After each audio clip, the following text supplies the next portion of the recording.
Prince William and Charles III execute the final revenge. Banished forever.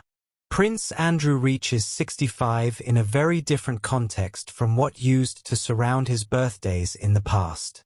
His distance from the British royal family is becoming more evident.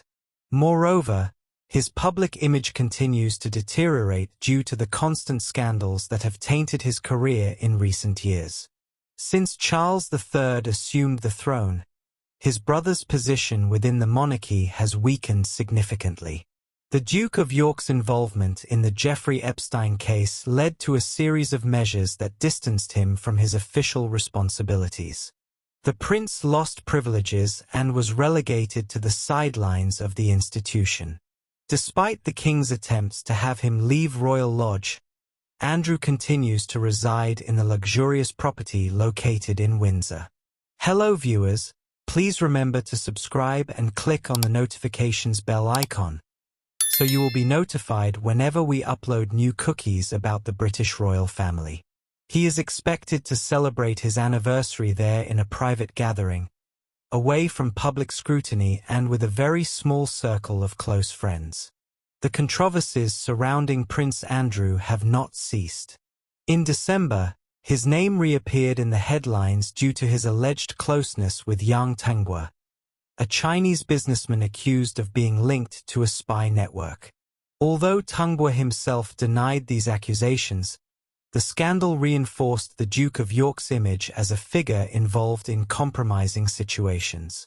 On this subject, writer Andrew Loney ionized in statements to the British press. "I don't think the Chinese ambassador intends to show up there," referring to Andrew's birthday celebration. Despite his fall from grace within the royal family, the Duke has tried to regain some business activity. Before his departure from the monarchy, he led Pitch at Palace, a program supporting entrepreneurs based at Buckingham Palace.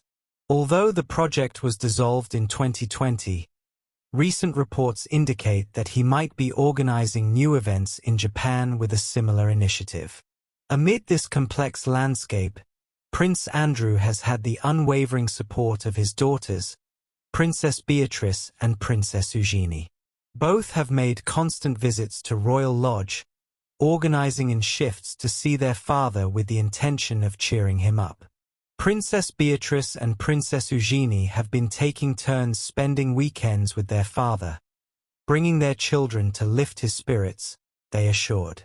Alongside them, Sarah Ferguson has also been a fundamental pillar in the Duke of York's life.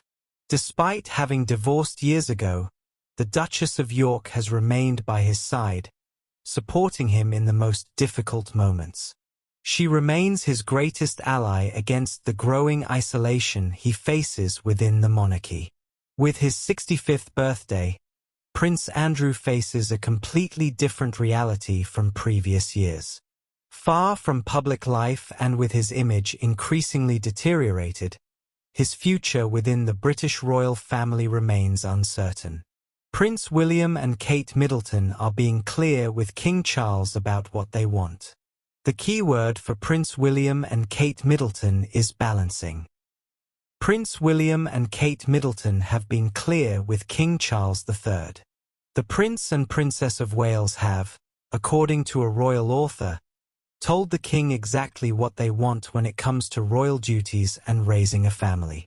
Hint: it's all about balancing.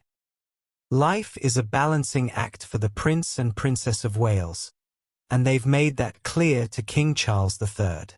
Speaking to Hello Magazine via Express, author Robert Jobson said, "William and Catherine have made it clear to the king that they are committed to balancing royal duties with family life, and it will be the same this year. So no new approach to royal life and raising their children. Prince George, 11, Princess Charlotte, 9, and Prince Louis, 6, for the future king and queen as 2025 gets underway." A source echoed Jobson's comments, telling the Daily Mail's royal correspondent, Rebecca English, "Both their Royal Highnesses have a strong commitment to duty, service, and using their platform for good. But what they are working on is ways they can balance themselves as parents with being the Prince and Princess of Wales. What William and Kate want, as Hardman explained, is for George as well as Charlotte and Louis to grow into well-adjusted adults, ready for the role when the time comes. So, become well-adjusted and then take on the responsibilities of representing the monarchy. For George, that means preparing to someday take the throne because he's William's heir. Until then, the day-to-day involves William and Kate driving their kids to and from school. George, Charlotte, and Louis go to Lamrook School near the Wales family's Adelaide cottage home in Windsor, England. There are also sports, the occasional fun day out, like the Eras Tour, and, of course, getting them used to moments in the royal spotlight, namely as they carry out royal family traditions such as trooping the colour and walking to church on Christmas Day. School is set to look different for the Wales kids in the coming years. Why? Because George, who turns 12 in July 2025, won't be at Lamrook School with his sister and brother. The reason is because he'll have aged out and be headed for boarding school when he's 13. After reports the future king might follow in his father's footsteps and attend Eton College, a prestigious all-boys boarding school, came reports George would go to Kate's co-ed alma mater, Marlborough College. Kensington Palace hasn't made an official announcement about where George will go to school.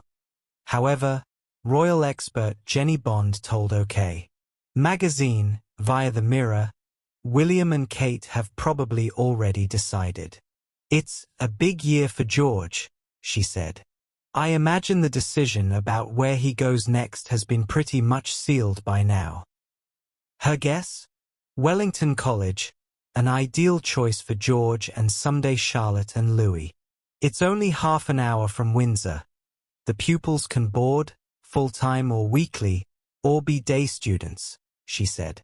And, a huge plus, it's coeducational, which means all three could go there in the future. Sounds ideal to me. Bond called it a wise decision for William and Kate to keep George, Charlotte, and Louis together at school. Before he moved in, it was a much-loved retreat for Queen Elizabeth, the Queen Mother. King George VI's widow made several additions to the property, and it also features a mini cottage or Wendy house called BWTHYN Bark, which was gifted to the late Queen, then Princess Elizabeth, in 1932. Even after the king died in 1952, it was still used as a grace and favour home by the Queen Mother up until she died there in March 2002, with the late Queen by her side. Thanks for watching. Please don't forget to like this video and drop comments. And most importantly, don't forget to subscribe and hit the notification bell so you don't miss anything.